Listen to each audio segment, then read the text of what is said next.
Imaginez un instant que vous ne puissiez plus vous souvenir du nom de la personne qui vous est la plus chère.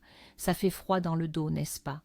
Malheureusement, pour des millions de personnes tavannes à travers le monde, ce n'est pas la trame d'un film, mais une réalité quotidienne appelée la démence. Beaucoup d'entre nous pensent que c'est une conséquence inéluctable du vieillissement, une fatalité contre laquelle on ne peut rien faire.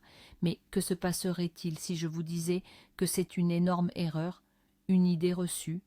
Aujourd'hui, les médecins et les scientifiques sont formels. Notre style de vie influence directement la santé de notre cerveau. Et dans cette vidéo, nous avons regroupé 20 conseils essentiels, prouvés scientifiquement par des neurologues, qui vous aideront à bâtir une défense solide contre cette maladie insidieuse. Restez avec nous jusqu'à la fin, car certains de ces points vont réellement vous surprendre et les appliquer pourrait être le meilleur investissement pour votre avenir et votre bien-être. Avant de passer aux conseils pratiques, faisons rapidement le point sur ce qu'est la démence. Il est crucial de comprendre que ce n'est pas une seule maladie spécifique, c'est un terme générique qui décrit un ensemble de symptômes liés à la détérioration de la mémoire, de la pensée et d'autres capacités cognitives. La forme la plus connue est bien sûr la maladie d'Alzheimer, mais il en existe d'autres, comme la démence vasculaire. Souvent, on confond les premiers signes de la démence avec un simple oubli lié à l'âge. Qui n'a jamais cherché ses clés ou oublié un rendez-vous? La différence fondamentale, c'est que la démence est un état progressif qui entrave sérieusement la vie de tous les jours. La bonne nouvelle? Le cerveau, tout comme nos muscles, peut et doit être entraîné et protégé. Et plus vous commencez tôt, meilleurs seront les résultats. Alors, passons au cœur du sujet. Que nous conseillent concrètement les spécialistes? Commençons par le premier conseil, et sans doute le plus savoureux. Il est temps de revoir un peu ce que vous mettez dans votre assiette. Les médecins sont unanimes. Le fameux régime méditerranéen que l'on appelle aussi crétois n'est pas une simple mode passagère. C'est une véritable arme, incroyablement efficace pour protéger notre cerveau. Concrètement, qu'est-ce que cela signifie? C'est très simple. Mettez à l'honneur les légumes frais, les fruits, les légumineuses, les fruits à coque, les noix et les céréales complètes. L'huile d'olive vierge extra, pressée à froid, doit devenir votre source principale de matière grasse. Quant aux poissons, surtout les variétés grasses comme le saumon ou le maquereau, essayez de le servir au moins 2 fois par semaine. Par contre, il faut sérieusement limiter la viande rouge et surtout les produits sucrés. Pourquoi un tel engouement? Simplement parce que cette alimentation est une mine d'or en antioxydants, en vitamines et surtout en acides gras oméga 3. Ces composants luttent contre l'inflammation et le stress oxydatif, deux processus qui sont considérés comme les pires ennemis de nos neurones. Imaginez les antioxydants comme de petits gardes du corps pour vos cellules cérébrales, prêts à neutraliser toutes les molécules nocives. Nul besoin de tout changer d'un coup. Commencez modestement. Remplacez votre beurre par de l'huile d'olive et troquez les biscuits pour le thé contre une poignée de baies ou de noix. Votre cerveau vous en remerciera. Passons maintenant au deuxième point, capital et souvent sous-estimé, l'activité physique régulière. La sédentarité est un véritable poison pour notre cerveau. Lorsque nous bougeons, la circulation sanguine s'améliore dans tout le corps, y compris, et c'est crucial, au niveau du cerveau. Résultat, il reçoit l'oxygène et tous les nutriments nécessaires à son bon fonctionnement. Les médecins recommandent au minimum 150 minutes d'activité aérobie modérée par semaine. Cela peut être de la marche rapide, de la natation, du vélo ou même tout simplement de la danse. La clé, c'est la régularité. Les études montrent que l'exercice physique non seulement stimule nos fonctions cognitives, mais favorise également la création de nouvelles connexions neuronales. De plus, l'activité physique aide à diminuer le risque de développer d'autres pathologies étroitement liées à la démence, comme l'hypertension artérielle et le diabète de type 2. N'allez pas courir un marathon dès demain. Commencez simplement par une promenade de 30 minutes dans le parc chaque jour. C'est un pas simple mais qui a un impact considérable sur la santé à long terme de votre cerveau. Rappelez-vous, bouger, ce n'est pas seulement la vie pour le corps, c'est aussi la vie pour l'esprit. Passons au troisième conseil, n'arrêtez jamais d'apprendre, c'est absolument fondamental. Notre cerveau, voyez-vous, fonctionne exactement comme un muscle. Si on ne le sollicite pas régulièrement, il finit par s'affaiblir. Maintenir une stimulation intellectuelle constante permet de bâtir ce qu'on appelle la réserve cognitive. Imaginez ça comme un bouclier, une marge de manœuvre pour votre cerveau qui l'aide à mieux résister aux effets du vieillissement et, éventuellement, aux maladies. Concrètement, comment fait-on? Eh bien, il faut vous lancer des défis. Pourquoi ne pas commencer l'apprentissage d'une nouvelle langue, vous mettre à un instrument de musique ou vous inscrire à ces cours dont vous avez toujours rêvé? Même des activités qui paraissent plus simples, comme lire des ouvrages exigeants, s'attaquer à des mots fléchés complexes, jouer aux échecs ou faire des puzzles de grande taille, sont extrêmement utiles. L'élément crucial, c'est que la tâche soit nouvelle pour vous et qu'elle vous demande un véritable effort intellectuel. Les actions mentales routinières, celles que vous exécutez sans y penser, sont beaucoup moins efficaces. En effet, l'apprentissage continu force votre cerveau à former de nouvelles connexions neuronales, stimulant sa plasticité et le rendant plus souple et plus résistant. Alors, s'il vous plaît, rayez de votre vocabulaire cette vieille phrase « Il est trop tard pour moi ». Pour votre cerveau, il n'est jamais trop tard pour progresser. Trouvez-vous une passion ou un loisir qui vous oblige à réfléchir et vous vous assurez ainsi de conserver des années de clarté mentale. Le quatrième pilier pour nous prémunir contre la démence, c'est une vie sociale active. L'être humain est fait pour interagir et l'isolement est dévastateur pour notre santé mentale et nos capacités cognitives. Échanger avec d'autres personnes, c'est un entraînement complexe et riche pour notre cerveau. Quand nous discutons, nous devons écouter attentivement, analyser les informations, structurer nos pensées et décoder les signaux non-verbaux. Tout cela stimule intensément différentes zones de notre matière grise. Les études le confirment. Les personnes qui maintiennent des liens étroits avec leurs amis et leurs familles, qui s'impliquent dans la vie associative ou qui font du bénévolat, ont un risque de démence significativement plus faible. À l'inverse, la solitude est souvent associée à la dépression et au stress chronique, qui sont des facteurs de risque bien connus pour les troubles cognitifs. Alors, ne vous repliez pas sur vous-même. Appelez vos amis, rendez leur visite, rejoignez des clubs ou des associations de loisirs. Même une simple conversation avec vos voisins ou le commerçant du coin a son importance. Entretenir ces liens sociaux, ce n'est pas seulement un plaisir, c'est une stratégie vitale pour préserver la santé de votre cerveau pour les années à venir. Passons maintenant au cinquième conseil, et celui-ci est souvent négligé, l'importance du sommeil de qualité. Le sommeil n'est pas un état passif, loin de là, c'est un processus actif, un véritable moment de grand nettoyage pour notre cerveau. C'est pendant la nuit que s'opère la consolidation de la mémoire, le transfert des informations importantes de la mémoire à court terme vers la mémoire à long terme. Mais surtout, et c'est crucial dans la prévention de la démence, le sommeil profond permet au cerveau d'éliminer les protéines toxiques, comme la fameuse protéine bêta-amyloïde. L'accumulation de cette substance est en effet considérée comme l'un des principaux facteurs de la maladie d'Alzheimer. Le manque de sommeil chronique interrompt ce processus essentiel. Les déchets commencent alors à s'accumuler, endommageant progressivement nos précieux neurones. Pour un adulte, il faut idéalement dormir entre 7 et 9 heures par nuit. Attention, il n'y a pas que la quantité qui compte, la qualité du sommeil est tout aussi primordiale. Essayez de vous coucher et de vous lever à des heures régulières. Veillez à ce que votre chambre soit un sanctuaire, sombre, calme et plutôt fraîche. Évitez absolument l'utilisation des écrans et des gadgets juste avant de vous endormir. La lumière bleue qu'ils dégagent perturbe la production de mélatonine, l'hormone du sommeil. Retenez bien ceci, un repos nocturne complet n'est pas un luxe. C'est une condition absolument essentielle à la santé et au bon fonctionnement de votre cerveau. Passons maintenant au sixième point, sur lequel tous les cardiologues et neurologues s'accordent, le contrôle de la tension artérielle. L'hypertension, autrement dit la tension artérielle trop élevée, est l'un des facteurs de risque les plus graves pour le développement de la démence vasculaire et de la maladie d'Alzheimer. Mais pourquoi cette connexion? C'est simple. Une pression constamment élevée endommage les parois de tous nos vaisseaux sanguins dans l'organisme, y compris ceux qui alimentent notre cerveau. Les vaisseaux perdent de leur souplesse, ils se rétrécissent, ce qui perturbe l'apport de sang au cerveau.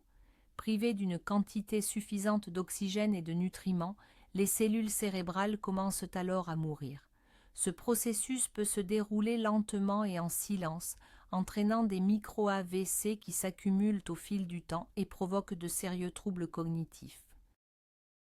C'est pourquoi il est absolument essentiel de mesurer votre tension régulièrement, surtout une fois passée la quarantaine. Si votre médecin vous a diagnostiqué une hypertension, vous devez impérativement suivre ses recommandations, prendre vos médicaments prescrits, adapter votre alimentation en réduisant la consommation de sel et surtout augmenter votre activité physique. Contrôler sa tension, c'est investir directement dans la protection de votre cerveau contre le vieillissement prématuré. Le 7e conseil est directement lié au précédent. Il est essentiel de bien surveiller votre taux de cholestérol. Un niveau élevé de mauvais cholestérol, les fameuses lipoprotéines de basse densité, provoque la formation de plaques d'athérome sur la paroi des vaisseaux. Ce phénomène, c'est l'athérosclérose. Ces plaques rétrécissent le diamètre des vaisseaux, ce qui entrave la circulation sanguine. Lorsque ce rétrécissement touche les artères qui nourrissent le cerveau, les conséquences peuvent être dramatiques.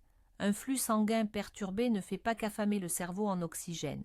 Il peut aussi favoriser l'accumulation de la protéine bêta-amyloïde que l'on sait directement impliquée dans la maladie d'Alzheimer. Il est donc crucial de faire régulièrement, au moins une fois par an, une prise de sang pour vérifier votre profil lipidique. Pour maintenir votre cholestérol à un niveau acceptable, les médecins conseillent d'adopter un régime pauvre en graisses saturées et en graisses trans, celles que l'on trouve typiquement dans le fast-food, les pâtisseries et les viandes grasses. Concentrez-vous plutôt sur les aliments riches en fibres, l'avoine, les légumes secs, les fruits et les légumes frais, et sur les bonnes graisses contenues dans les noix, les avocats et les poissons gras. Dans certains cas, un traitement médicamenteux peut s'avérer nécessaire. Il ne faut absolument jamais l'interrompre sans avis médical. Souvenez-vous que des vaisseaux sains sont la clé d'un cerveau en bonne santé. Le 8e point, c'est le contrôle de votre taux de sucre dans le sang, votre glycémie. Le diabète de type 2, surtout quand il est mal contrôlé, est un facteur de risque très important pour la démence. Un niveau de glucose trop haut abîme les petits vaisseaux sanguins, même ceux du cerveau. Cela perturbe la bonne irrigation de cet organe. De plus, le diabète entraîne souvent ce qu'on appelle l'insulinorésistance. C'est lorsque vos cellules ne réagissent plus correctement à l'insuline. Or, dans le cerveau, l'insuline joue un rôle crucial pour l'apprentissage et la mémoire. Si ce processus est perturbé, cela peut avoir un impact direct sur nos capacités cognitives. Les recherches montrent que le risque de développer la maladie d'Alzheimer est presque doublé chez les personnes qui souffrent de diabète. Contrôler et prévenir le diabète, c'est donc une façon directe de prévenir la démence. Pour y parvenir, il faut maintenir un poids santé, faire de l'exercice régulièrement et avoir une alimentation équilibrée en limitant strictement les sucres rapides et les glucides raffinés.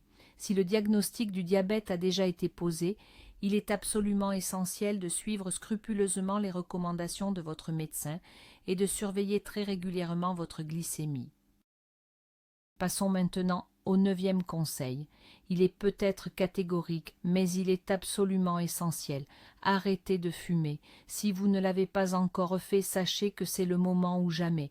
Le tabagisme cause des ravages considérables dans tout l'organisme et notre cerveau n'y échappe malheureusement pas. Pourquoi est-ce si important? Premièrement, le tabac provoque un stress oxydatif et une inflammation qui agressent et endommagent les cellules cérébrales. Deuxièmement, il favorise l'athérosclérose, ce qui rétrécit les vaisseaux et diminue l'apport sanguin vers le cerveau. Enfin, les produits toxiques contenus dans la fumée de tabac peuvent directement attaquer nos neurones. Les chiffres sont sans appel. Les fumeurs présentent un risque accru de développer une démence de l'ordre de 50 à 80% de plus que ceux qui n'ont jamais fumé. La bonne nouvelle, chers amis, c'est qu'il n'est jamais trop tard pour se défaire de cette mauvaise habitude. Dès l'arrêt du tabac, votre organisme entame un processus de réparation immédiat.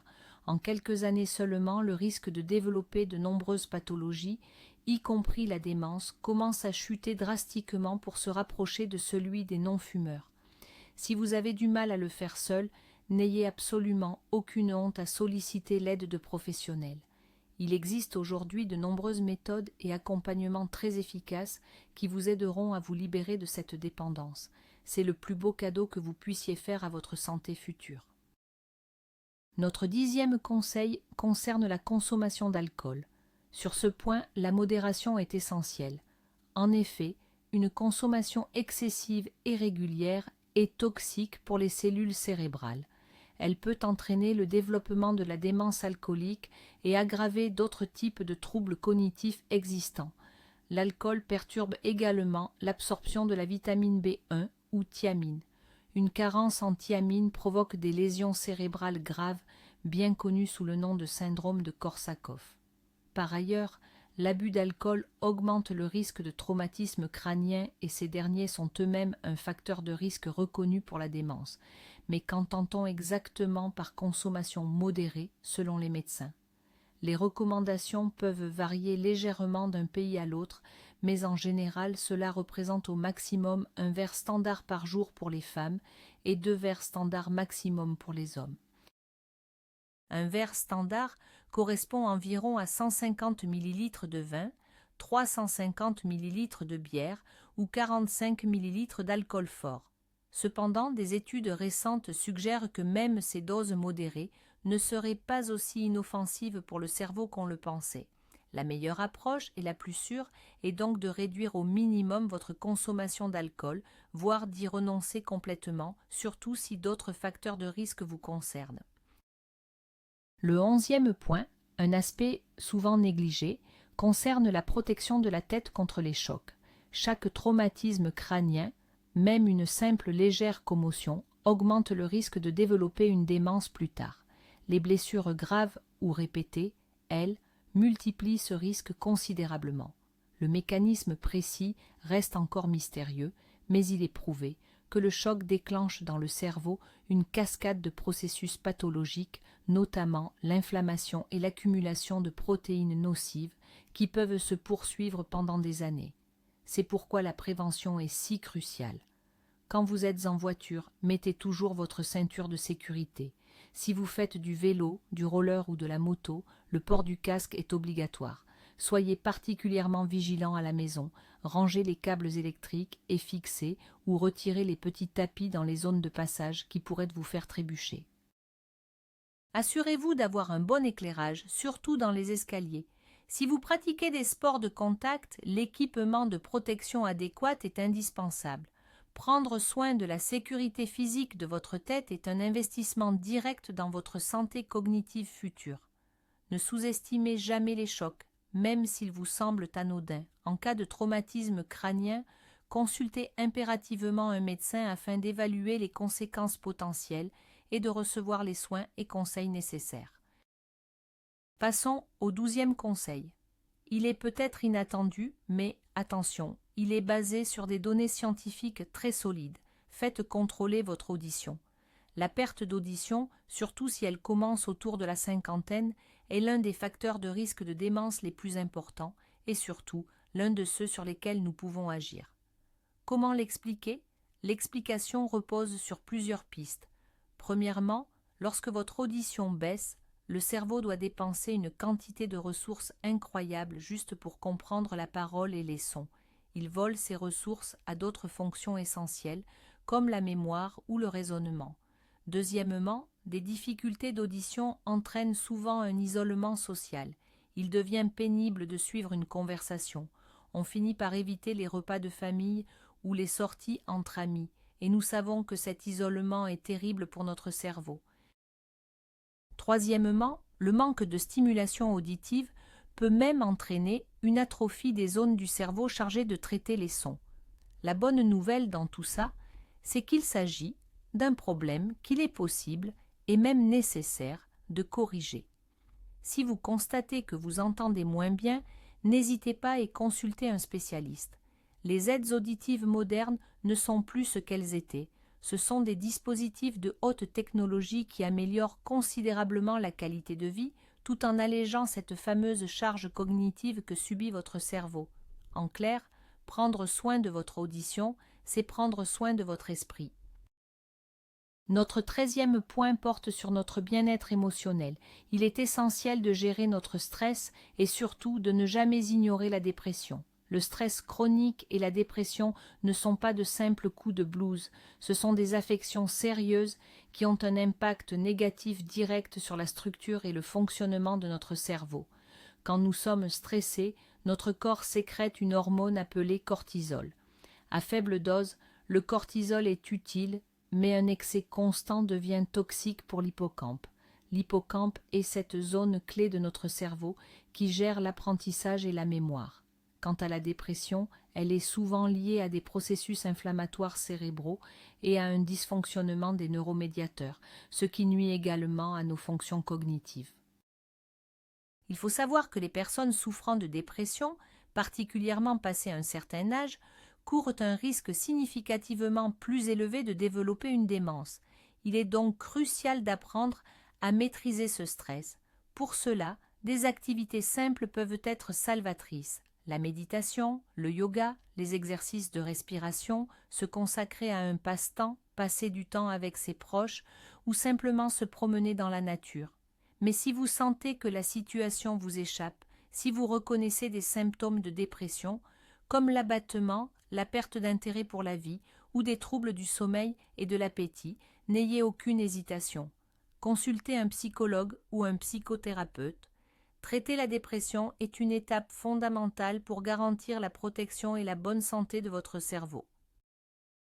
Notre 14e conseil concerne le maintien d'un poids santé. L'obésité, particulièrement lorsque vous êtes d'âge moyen, est un facteur de risque de démence clairement établi. Le surpoids va d'ailleurs souvent de pair avec ces autres problèmes que nous avons déjà abordés, l'hypertension, le cholestérol et le diabète de type 2. Toutes ces conditions impactent négativement vos vaisseaux sanguins et la santé globale de votre cerveau. Mais attention, ce n'est pas le seul mécanisme. Le tissu graisseux, et en particulier la graisse viscérale, celle qui s'accumule autour de nos organes internes, n'est pas une simple réserve passive d'énergie. Cette graisse produit des hormones et des substances pro-inflammatoires. Celles-ci peuvent atteindre le cerveau, y créer une inflammation chronique et ainsi endommager les neurones. Il est donc essentiel dans votre stratégie de prévention de la démence de maintenir votre indice de masse corporelle, l'IMC, dans les limites de la normale, soit entre 18,5 et 25. Vous pouvez y parvenir grâce à l'alimentation équilibrée que nous avons évoquée en préambule, associée à une activité physique régulière. Il est inutile de courir après des résultats instantanés avec des régimes extrêmes. Ce qui est véritablement plus efficace et surtout plus bénéfique pour votre santé, c'est d'opérer un changement progressif de vos habitudes de vie vers des choix plus sains. Le 15e conseil est d'une simplicité enfantine, mais il n'en est pas moins crucial. Il faut boire suffisamment d'eau. N'oubliez pas que notre cerveau est constitué à près de 75% d'eau et la moindre déshydratation peut sérieusement nuire à son bon fonctionnement. Un manque d'hydratation peut rapidement entraîner une baisse de la concentration, des problèmes de mémoire immédiate, des céphalées, ainsi qu'une fatigue accrue. Voyez votre cerveau comme un bio-ordinateur sophistiqué qui nécessite des fluides pour se rafraîchir et maintenir ses performances optimales. Une déshydratation chronique, elle, peut avoir des conséquences bien plus graves, notamment en perturbant l'équilibre des électrolytes et le fonctionnement cellulaire. Alors, quelle quantité boire exactement? La recommandation générale tourne autour d'1,5 litre à 2 litres d'eau pure par jour. Cependant, vos besoins varient bien sûr en fonction de votre âge, de votre niveau d'activité et du climat ambiant. Ce qui est essentiel à retenir, surtout en prenant de l'âge, c'est que la sensation de soif a tendance à s'atténuer. Il est donc indispensable pour les seniors de s'hydrater de manière très régulière, même si vous ne ressentez pas l'envie pressante de boire. Pour vous aider, gardez toujours une bouteille d'eau à portée de main ou dans un endroit visible. Ce simple réflexe vous permettra de prendre quelques gorgées tout au long de la journée et d'assurer à votre cerveau un tonus impeccable. Le 16e point nous ramène au chapitre de la nutrition, mais cette fois avec une précision capitale. Concentrez-vous tout particulièrement sur les acides gras oméga 3. Ces acides gras polyinsaturés, et notamment l'acide docosahexaénoïque ou DHA, sont un matériau de construction absolument crucial pour les membranes de nos cellules cérébrales. C'est grâce à eux que ces membranes conservent leur souplesse et peuvent fonctionner normalement. Le DHA joue un rôle primordial dans la transmission des signaux entre les neurones. De plus, les oméga 3 possèdent une puissante action anti-inflammatoire, ce qui est essentiel pour protéger notre cerveau contre les dommages liés à l'âge. Les études sont formelles. Une consommation régulière d'aliments riches en oméga 3 est associée à un risque plus faible de développer une démence et à de meilleures performances cognitives. La source principale de ces graisses précieuses, c'est le poisson gras, comme le saumon, le maquereau, le hareng et les sardines. N'oublions pas non plus les noix, les graines de lin et les graines de chia qui en contiennent également. Si, pour une raison ou une autre, vous avez du mal à avoir un apport suffisant en oméga 3 par votre alimentation, il peut être pertinent de discuter avec votre médecin de la prise de compléments, comme l'huile de poisson. Mais attention, toute supplémentation doit impérativement faire l'objet d'une consultation préalable avec un professionnel de santé.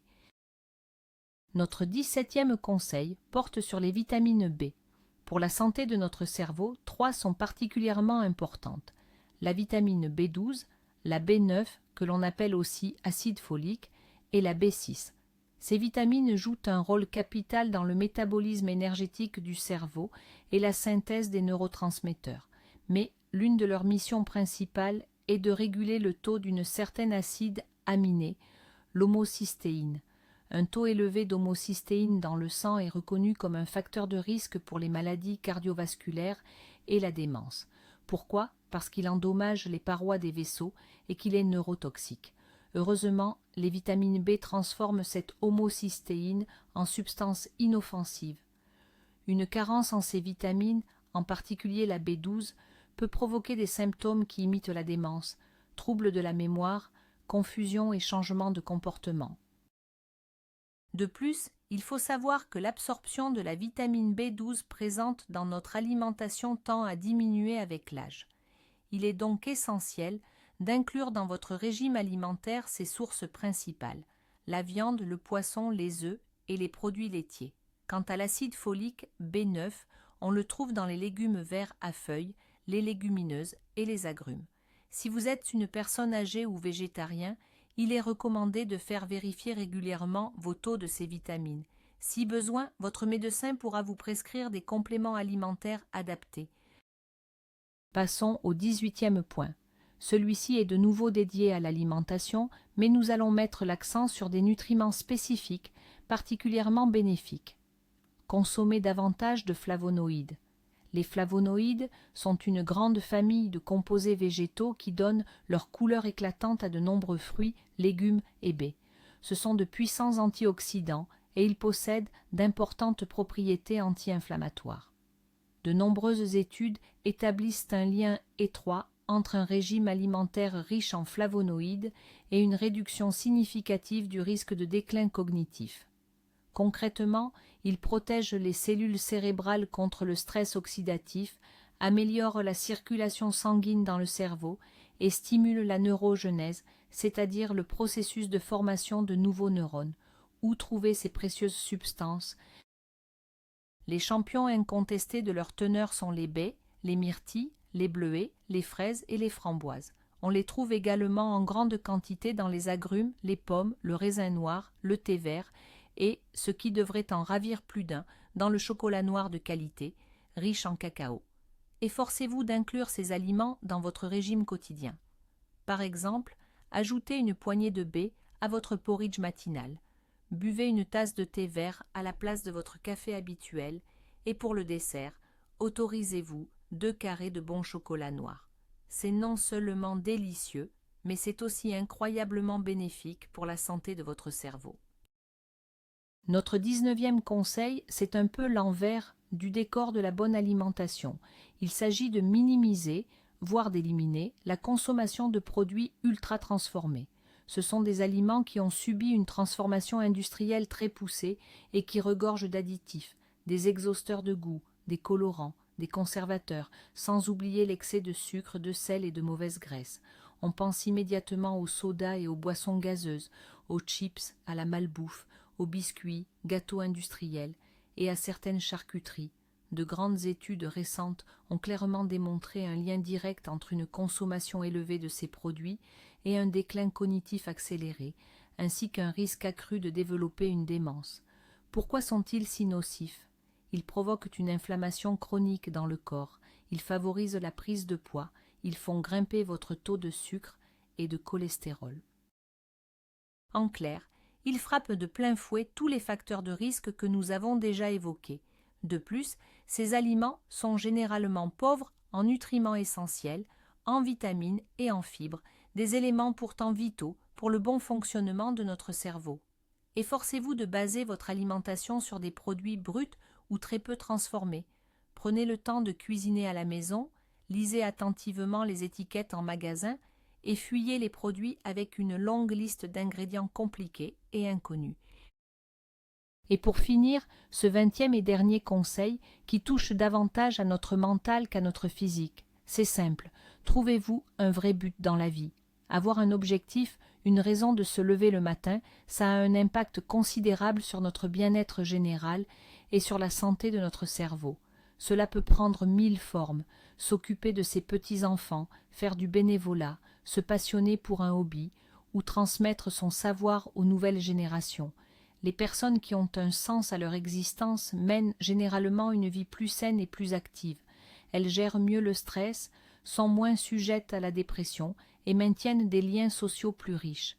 Des études scientifiques confirment d'ailleurs que ce sens de la vie est lié à un risque plus faible de développer la maladie d'Alzheimer, ainsi qu'à un ralentissement du déclin cognitif. En fait, cela crée une sorte de résilience psychologique, une armure qui aide notre cerveau à mieux résister aux changements négatifs. Alors attention, ce n'est pas parce que vous êtes à la retraite que votre vie active doit s'arrêter. Au contraire, c'est le moment idéal pour découvrir de nouvelles passions et de nouveaux objectifs. Prenez le temps de réfléchir à ce qui vous anime, ce qui vous apporte de la joie et de la satisfaction, votre but et votre boussole intérieure. Il vous aidera à garder non seulement votre sérénité d'esprit, mais aussi la clarté de votre jugement. Nous voici donc au terme de ces 20 conseils essentiels donnés par des médecins pour prévenir ou ralentir le déclin cognitif. Comme vous le constatez, la pilule miracle n'existe pas. Protéger notre cerveau, c'est un travail complet et continu. Cela passe par une bonne alimentation, l'exercice physique et intellectuel, un suivi médical rigoureux et le maintien de notre équilibre émotionnel. La chose la plus importante à retenir, c'est que la démence n'est pas une fatalité et ce n'est surtout pas une étape obligatoire du vieillissement. Une grande partie des risques se trouve entre nos mains. Il n'est jamais trop tard pour adopter ces nouvelles habitudes, mais bien sûr, le plus tôt est le mieux. Chaque petit effort, une marche au lieu de prendre le bus, une pomme plutôt qu'un bonbon, un coup de fil à un ami plutôt qu'une soirée devant la télévision, est une brique que vous ajoutez au mur qui protégera la clarté de votre esprit à l'avenir. Merci d'avoir regardé cette vidéo jusqu'au bout. J'espère sincèrement qu'elle vous aura été utile. Si c'est le cas, merci de mettre un j'aime et de vous abonner à notre chaîne pour ne manquer aucune de nos prochaines émissions sur la santé. Et maintenant, une question pour vous. Quel est, parmi ces 20 conseils, celui qui vous paraît le plus difficile à appliquer dans votre quotidien? Ou peut-être avez-vous votre propre méthode, votre astuce personnelle et éprouvée pour maintenir votre cerveau en pleine forme? Partagez vos opinions et votre expérience dans les commentaires, discutons-en ensemble.